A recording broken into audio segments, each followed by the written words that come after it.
Hello. The Arts and Humanities Committees of the Southeastern Howard Laurel Maryland Chapter of the Continental Society Incorporated presents Judge Leslie Smith Turner.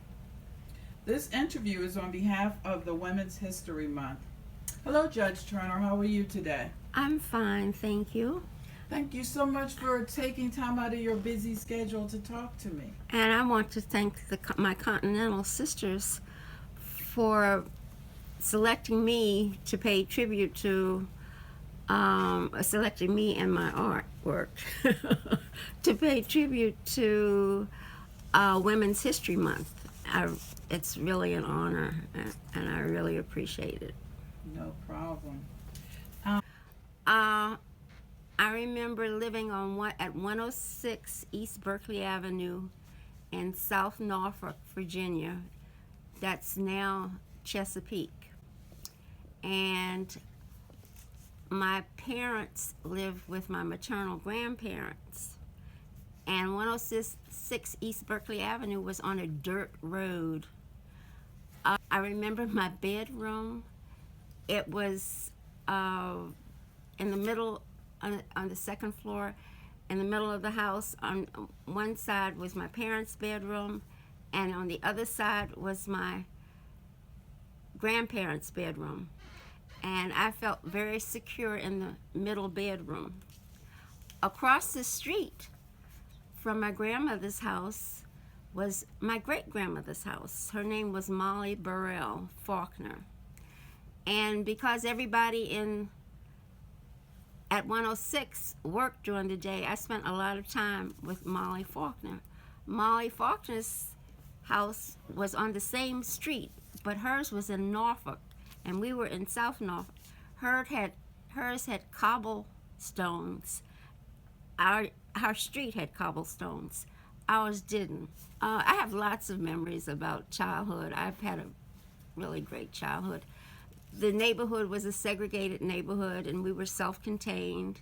You know, we had our own grocery store, our own movie theater, our own churches, our own school, and they were all black. And I felt very secure, even though I was in a segregated community. I didn't realize that I was in a segregated community. My first job was as a babysitter.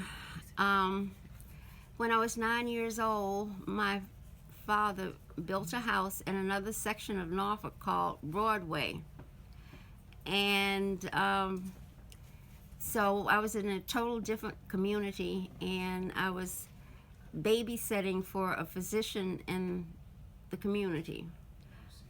And the second job was as a dental assistant in that same community. I believe was my mother.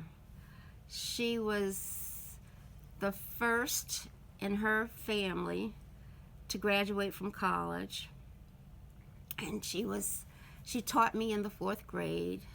She was very serious about her occupation and her work. She became a principal, and when she retired, she was deputy director of public school personnel in the city of Norfolk, Virginia. She was the first black to achieve that level. So she was always excelling. She had a master's from NYU, and she did further graduate work at Syracuse, and she was a stellar student. I was always trying to measure up. Didn't quite make it, but anyway, she was my mentor and my model. I have a thirst for knowledge. I have a tendency to overextend myself. I learn from other people, and I like being surrounded by other people. I need to be able to delegate to other people as well. I think that's what I've learned about myself.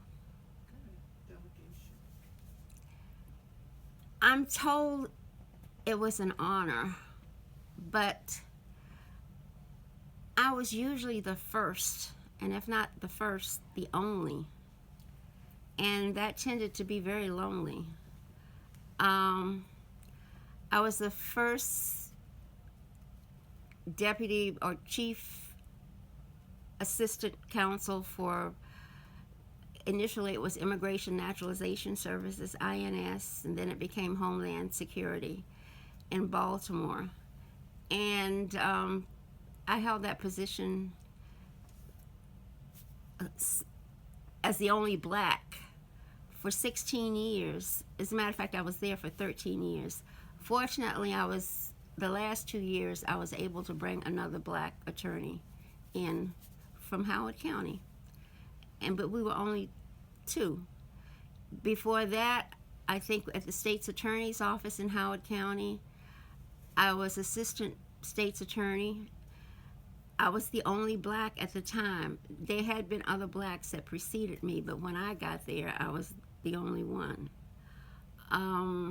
So there have been many situations where I was it.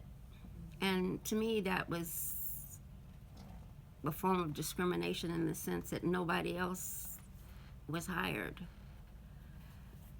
There are many more black attorneys now, particularly female black attorneys. There are many more opportunities that weren't available when I was coming along. I initially came along, finished undergraduate school in the 60s. The opportunities were very limited at that point. And you could count on your hand the number of blacks at an interracial law school.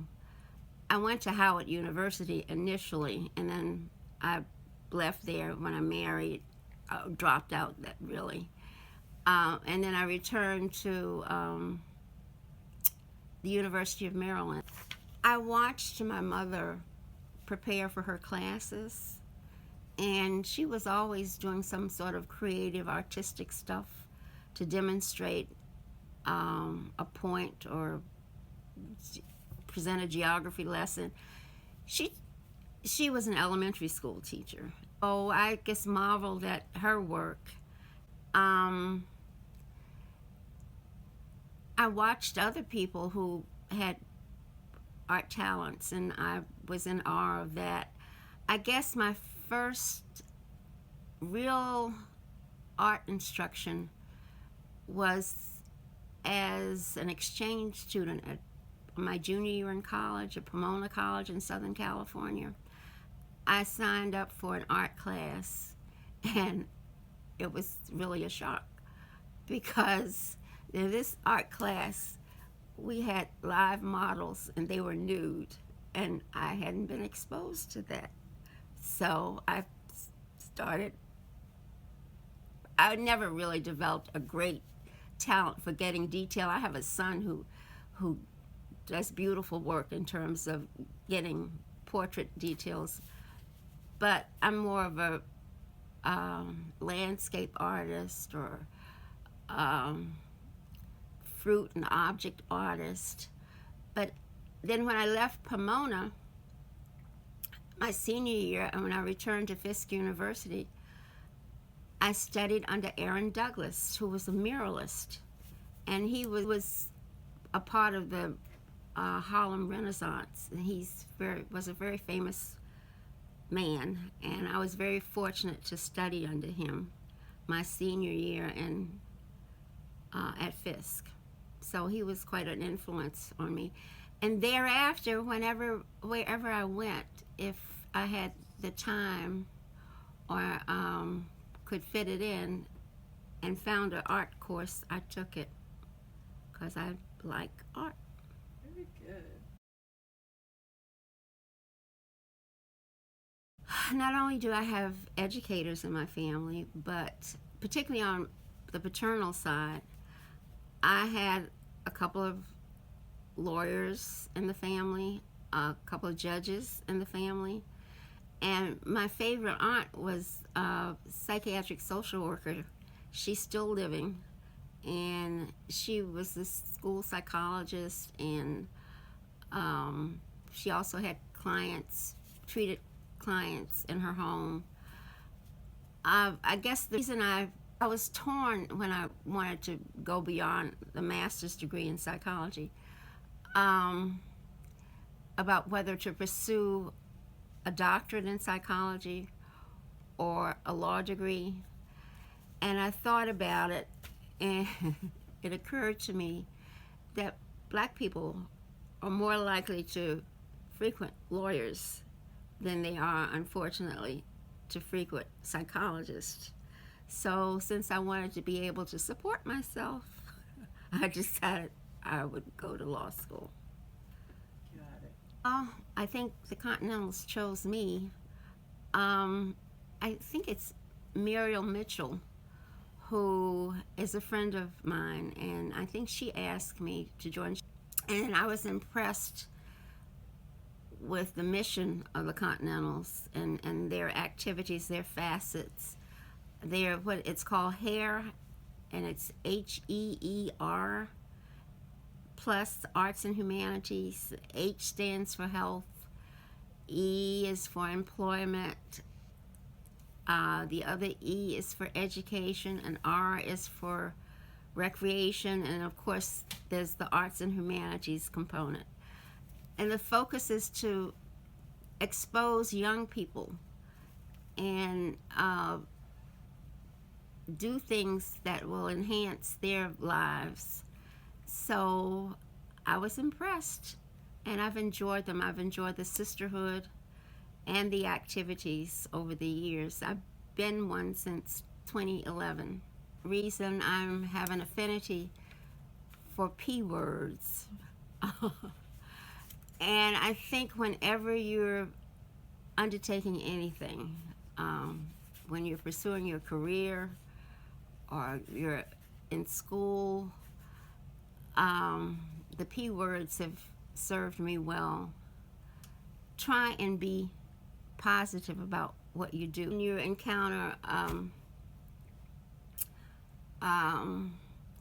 a difficult situation, you know, that try and remember all the old acronyms, like see the glass is half full as opposed to half empty.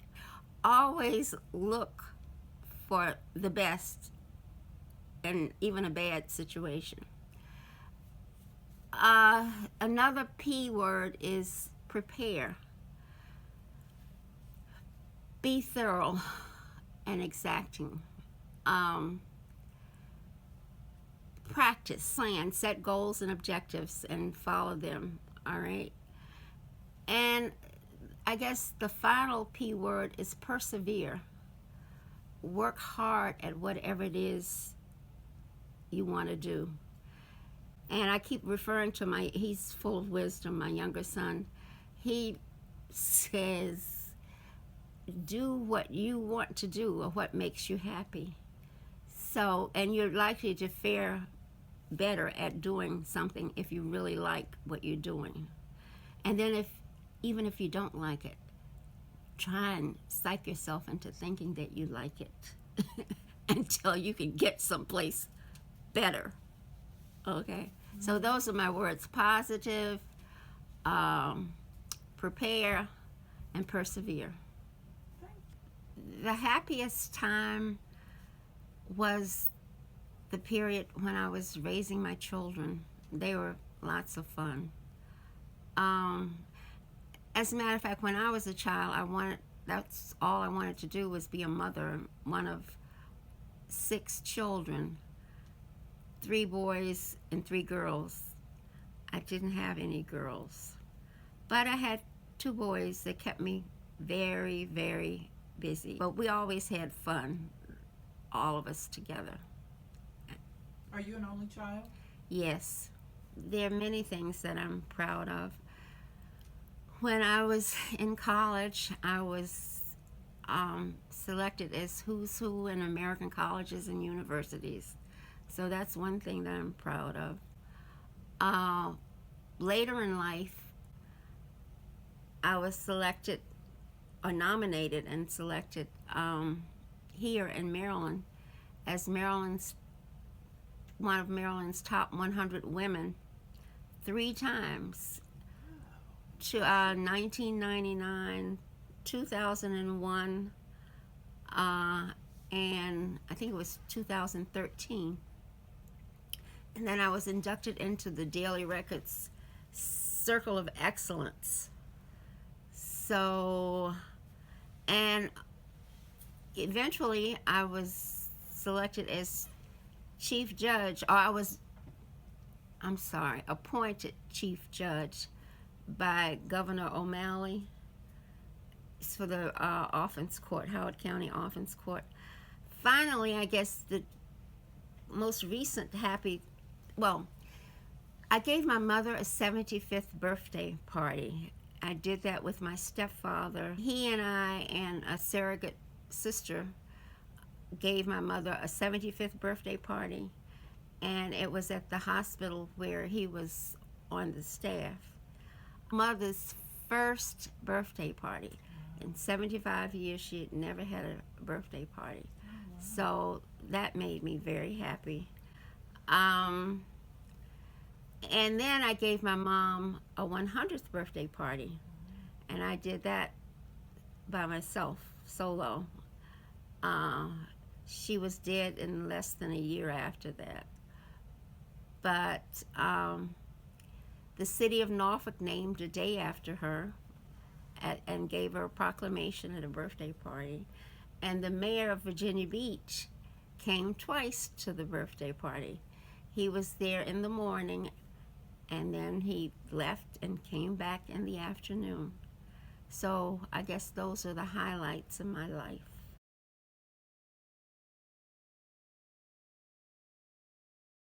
Thank you for having me. Have a good one.